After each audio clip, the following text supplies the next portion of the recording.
Hello friends, welcome to the my channel GDM institute. मेरा नाम है रोहित प्रताप सिंह। आप सभी का स्वागत करते हैं अपने इस चैनल जीडीएम इंस्टीट्यूट पे। तो चलिए हम लोग आज का क्लास स्टार्ट करते हैं। आज के क्लास स्टार्ट करने से पहले बता दें कि हम लोग का इंटीग्रेशन का क्लास चल रहा था, जिसमें हम लोग इंटीग्रेशन के ऑलमोस्ट सारे चैप्टर खत्म कर टॉपिक खत्म कर चुके थे। इंटीग्रेशन का इंडिफिनिट इंटीग्रेशन, डिफिनिट इंटीग्रेशन हम लोग नहीं पढ़े थे, ठीक है। तो चलिए हम लोग आज बताते हैं कि हम लोग क्या पढ़ेंगे। इंडिफिनिट डिफिनिट इंडिफिनिट तो हम लोग का खत्म हो चुका था। डिफिनिट पढ़ेंगे या नहीं पढ़ेंगे, या दूसरा चैप्टर पढ़ेंगे, उसको हम लोग आपको बताते हैं, ठीक है।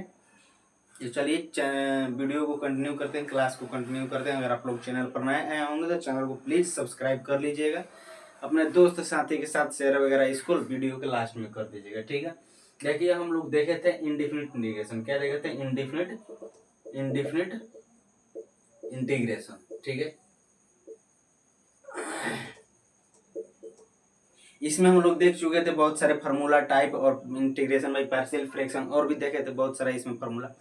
देखिए इंटीग्रेशन पूरे कैलकुलस से 42 या 41 मार्क्स का जो होता था पहले आता था मैथ में, 12th के मैथ में, ठीक है। अब क्या हो गया है, पेपर 2 नंबर दोगुना हो गया, यानी कि 100 को जो पहले जितना क्वेश्चन नंबर आता था 100 नंबर का आता था, अब 200 नंबर का होता है। बट उसमें से आपको करना है केवल 100 ही नंबर का, तो इसका भी दोगुना हो गया है। पूरे कैलकुलस से 81 या 41 या 42 क्वेश्चन आता था कैलकुलस में बहुत सारा चैप्टर है। Integration, differentiation, integration by partial differential equation, बहुत सारा इसमें चैप्टर है। उस सारे को मिलाकर हमारा कितना नंबर का आता था? 41 या 42 नंबर का, ठीक है। उसमें से हम लोग डिफरेंशिएशन इंटीग्रेशन का इंडिफिनिट इंटीग्रेशन पढ़ चुके हैं। अब इंटीग्रेशन जो है, इंटीग्रेशन इसमें जो हमारा इंपॉर्टेंट जो होता है वो इंडिफिनिट ही होता है। डिफिनिट से थोड़ा सा क्वेश्चन आता है। डिफिनिट इंटीग्रेशन का भरपूर यूज किस में है? क्या बोलते हैं, एप्लीकेशन ऑफ इंटीग्रल, ठीक है, उसमें पढ़ता है इसको ज्यादातर। डिफिनिट इंटीग्रेशन को हमारा पूर्ण रूप से किस में यूज है? क्या बोलते हैं, अवकलज, समाकलन का अनुप्रयोग या समाकल का अनुप्रयोग जो होता है हिंदी का, उसमें इसका भरपूर यूज होता है, ठीक है। तो इसको हम लोग अभी स्किप कर देते हैं। इंडिफिनिट तो हम लोग देख चुके हैं, डिफिनिट को हम लोग क्या कर देते हैं, अभी स्किप कर देते हैं, इसको अभी छोड़ देते हैं। हम पहले ही आप लोगों को बताए थे कि 12th का केवल 4-5 चैप्टर ऐसे हैं जिसको आप लोग अच्छे से कर लीजिएगा तो 12th के बोर्ड एग्जाम में आप अच्छे से 100 मार्क अचीव कर सकते हैं। जैसे फर्स्ट हो गया कैलकुलस में, हो गया डिफरेंशिएशन और इंटीग्रेशन, ठीक है। और एक हो गया मैट्रिक्स को देख लीजिए अच्छे से, एक डिटर्मिनेंट्स को देख लीजिए, डिटर्मिनेंट को, वेक्टर को,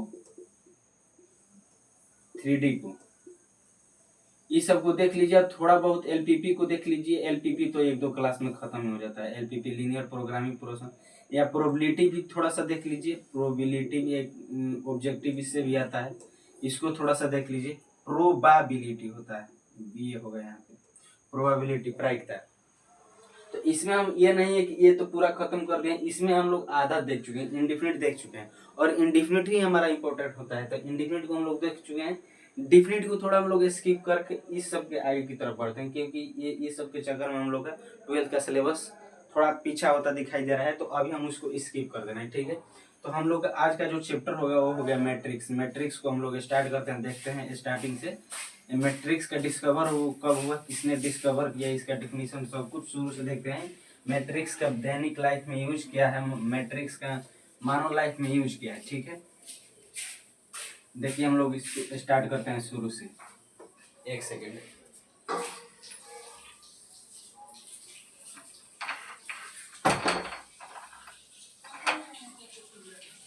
देखिए मैट्रिक्स को हम लोग देखते हैं। यहाँ पर हम पहले हेडिंग डाल देते हैं मैट्रिक्स। मैट्रिक्स मैट्रिक्स इसका हिंदी होता है अवयव। इसका हिंदी क्या होता है? अवयव, ठीक है। इसको हम लोग स्टार्ट करते हैं मैट्रिक्स का। इसका डिफिनीशन पहले देखते हैं।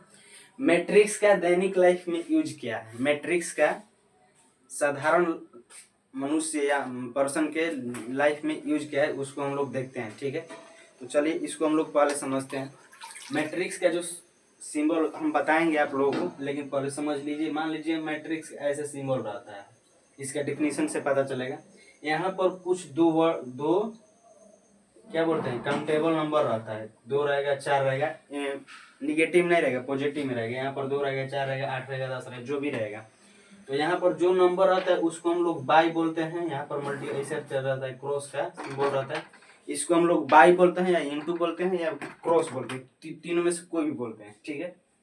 इसमें कुछ नंबर दे दिया, मान लीजिए यहाँ पर 4 दे दिया, यहाँ पर 5 दे दिया, तो इसको हम लोग बोलेंगे 4/5 या 4x5 या 4x5। लेकिन हम लोग इसको किस में पढ़ेंगे, 4/5।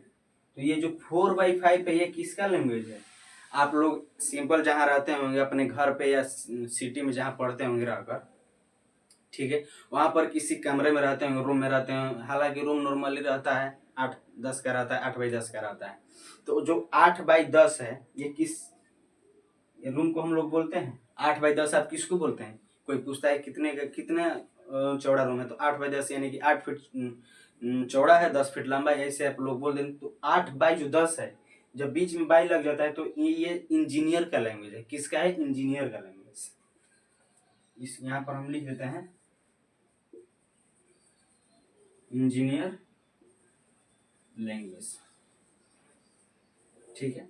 तो ये होता है 4/5 जो बोल रहे थे, इंजीनियर का लैंग्वेज है। हालांकि हम लोग इसी तरह से पढ़ेंगे, बाई बोल के पढ़ेंगे। आप लोग इसको 4x5 भी बोल सकते हैं, 4x5 भी बोल सकते हैं, बट इसको हम लोग बाई करके पढ़ेंगे। ये इंजीनियर का लैंग्वेज है। मैट्रिक्स का जो यूज होता है, भरपूर यूज होता है, क्या बोलते हैं, घर बनाने में, कंस्ट्रक्शन बनाने में। इसका जो खोज करता है आर्थर कैली साहब, जो कि फ्रांस के रहने वाले थे, उसने खोज किया था इसका 1758 ईस्वी में। वो बहुत बड़े इंजीनियर थे, कंस्ट्रक्शन जो होता था, घर बनता था, उसका इंजीनियर थे। तो मैट्रिक्स का यूज कहाँ होता है? घर बनाने में।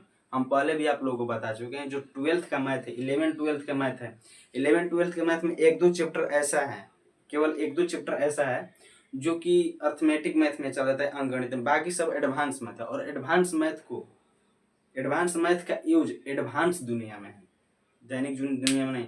अगर आप भी हैं, आप नॉर्मल लाइफ जीते हैं, जैसे खेती करते हैं, मार्केट में जाकर सब्जियां, ये हो गया दैनिक लाइफ, नॉर्मल लाइफ। अगर आप इसे थोड़ा सा एडवांस बन जाते हैं, थोड़ा सा सिटी में रहने लगते हैं, इधर उधर जाते रहते हैं, फ्लाइट से कहीं फ्लाई करते हैं, इधर उधर मतलब बहुत सारे देश दुनिया घूमते रहते हैं, उसको बोलता है थोड़ा एडवांस लाइफ। वहां पर आप लोगों को एडवांस मैथ का यूज देखने को मिलेगा, ठीक है। तो ये जो अब मैट्रिक्स का यूज कहाँ होगा? सिंपल घर बनाने में गांव में होगा, गांव मिस्त्री अपने से बनाते, वहां पर तो इंजीनियर भी नहीं होता। लेकिन इसका यूज कहाँ पर होगा? जब बड़ा सिटी में कोई 10 बीघा में या 5 एकड़ में जब घर बनेगा, तब इंजीनियर सबको ठेका देगा, उसका जो मालिक रहता है, वहां पर इंजीनियर इसका यूज करेगा, मैट्रिक्स का यूज करेगा। बिकॉज ऑफ इंजीनियर जो गया है वो 12th को, IIT को क्रॉस करके बीटेक को फाइट करके गया हुआ है, तो वहां पर ये जो रहता है इसका यूज होता है, ठीक है। तो मैट्रिक्स का यूज कहाँ होता है आप लोग समझ गए होंगे। नॉर्मली कंस्ट्रक्शन बनाने में, घर बनाने में इसका इंजीनियर यूज करता है। और ये 4/5 जो लिखे हैं, 4/5, ये इंजीनियर का भाषा है, ठीक है। तो चलिए इसके बारे में हम लोग तो समझ गए, बहुत बता दिया आप लोगों को। अब इसका डिफिनीशन हम लोग देख लेते हैं। डिफिनीशन क्या है? डिफिनीशन, इथ रेक्टेंगुलर और स्क्वायरिक, इफ नहीं होगा यहाँ पर, द होगा। द रेक्टेंगुलर और स्क्वायरिक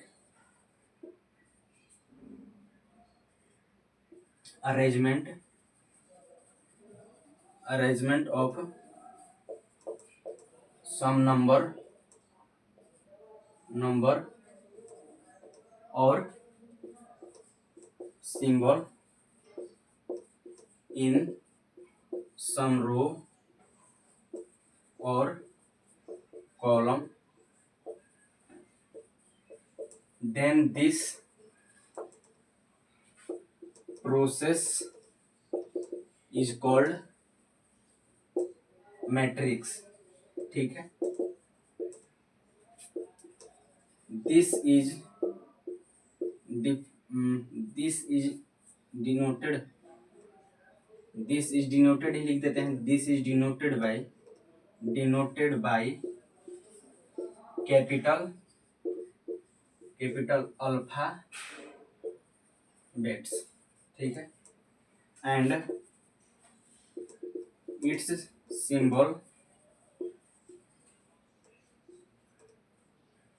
सिंबल बताएंगे आप लोगों को अच्छे से, इज ऐसे रहता है या इस तरह से भी रहता है या इस तरह से भी रहता है, ठीक है। तो ये हो गया इसका डिफिनीशन। अब देखिए इसको थोड़ा सा समझ लेते हैं अच्छे से। द रेक्टेंगुलर और स्क्वायरिक अरेंजमेंट ऑफ सम नंबर और सिंबल, ठीक है। थोड़ा सा अगर आप लोग 10th क्लास तक हिंदी में पढ़े हैं तो ये नहीं सोचिए कि आप लोगों को समझ में आए, सब कुछ समझ में आएगा। द रेक्टेंगुलर किसी भी आयताकार या वर्गाकार में कुछ नंबर, यहाँ पर सम नंबर, सम मतलब कुछ होता है, इसमें आईएनजी जोड़ देते हैं, समथिंग हो जाता है, तो समथिंग मतलब भी कुछ ही होता है।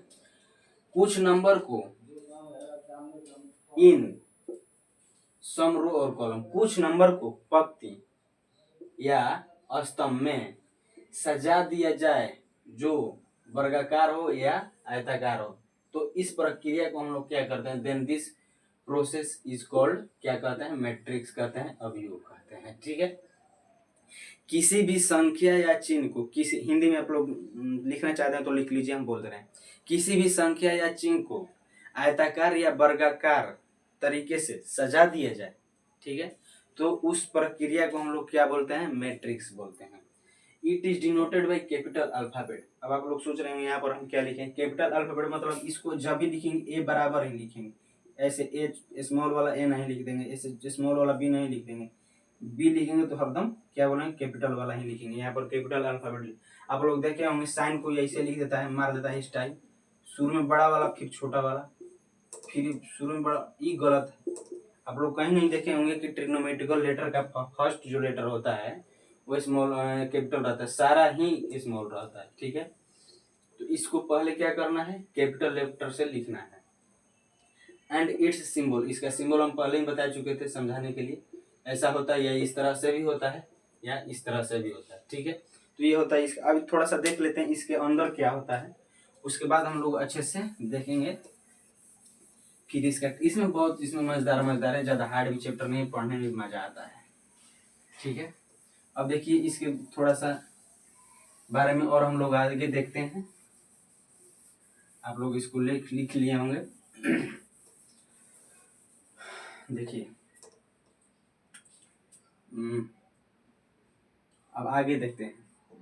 द वर्टिकल, अब हम लिखे थे उसमें रो और कॉलम, उस पर अब विचार करने वाली बात है। स्क्वायरिक और वर्गाकार तो छोड़ दीजिए, रो कॉलम किसको बोले जाते हैं उस पर हम लोग देखेंगे, ठीक है। उसको क्या बोला जाता है, कैसे उसको समझेंगे कि रो कॉलम कैसे होता है। The vertical arrangement of number और सिंबल इज कॉल्ड कॉलम, ठीक है। और यहाँ पर लिख देते हैं थोड़ा सा एग्जांपल, इसमें लेंगे द रेक्टेंगुलर अरेंजमेंट, अरे यार रेक्टेंगुलर लिखते हैं, the horizontally arrangement of number और symbol is called, क्या बोलेंगे, रो, ठीक है। तो यहाँ पर इसको हम लोग समझते हैं। द वर्टिकल अरेंजमेंट, वर्टिकल किसको बोले जाते हैं, खड़ा क्षैतिज बोले जाते हैं, क्या बोलते हैं इसको, ऊर्ध्वाधर। वर्टिकल का हिंदी क्या होता है, ऊर्ध्वाधर, जो ऐसे खड़ा रहेगा। मान लीजिए इस तरह से दे दिया, मान लीजिए इस तरह से मैट्रिक्स दे दिया, यहाँ पर कुछ दे दिया 2 × 3, तो इसके बारे में हम लोग आगे देखेंगे, कई रो कौन वाला होता है, कॉलम कौन वाला होता है। हालांकि जो पहले लिखा जाता है वो रो होता है, जो बाद में लिखा जाता है वो कॉलम होता है। तो मान लीजिए यहाँ पर दे दिया ऐसे 5 6 3 8 9 11 13 15 19, इसको 3/3 कर लेते हैं। The vertical arrangement of number, the vertical arrangement of number और सिंबल। तो वर्टिकल क्या कैसे होता है, ऐसे होता है, ऊर्ध्वाधर होता है, खड़ा होता है। तो इसमें खड़ा कितना है, ऐसा है, 1 है, 2 है, 3 है। तो यहाँ पर क्या हो जाएगा, कॉलम की संख्या कितना हो जाएगा, the vertical arrangement of number और सिंबल इज कॉल्ड कॉलम। तो इसमें वर्टिकल अरेंजमेंट कितना है, 3 है। यहाँ पर भी देख लेंगे, इस जो पहले वाला होता है, इसको देखने का एक सिंपल सा तरीका है। मान लीजिए इसमें बहुत सारा दे दिया, इसमें 3 ठो जो बता दे रहे हैं, इसमें 50 ठो दे दिया, 100 ठो दे दिया, 200 दे दिया, और आप लोगों को पता नहीं है। यहाँ पर भी लिखा हुआ है, यहाँ पर लिखा हुआ है, तो आप लोग गिनिएगा, इसके बारे में पता नहीं रहेगा। तो इसके बारे में ये होता है, जो फर्स्ट वाला रहता है वो रो रहता है, जो लास्ट जो बाद वाला रहता है वो क्या रहता है, कॉलम रहता है।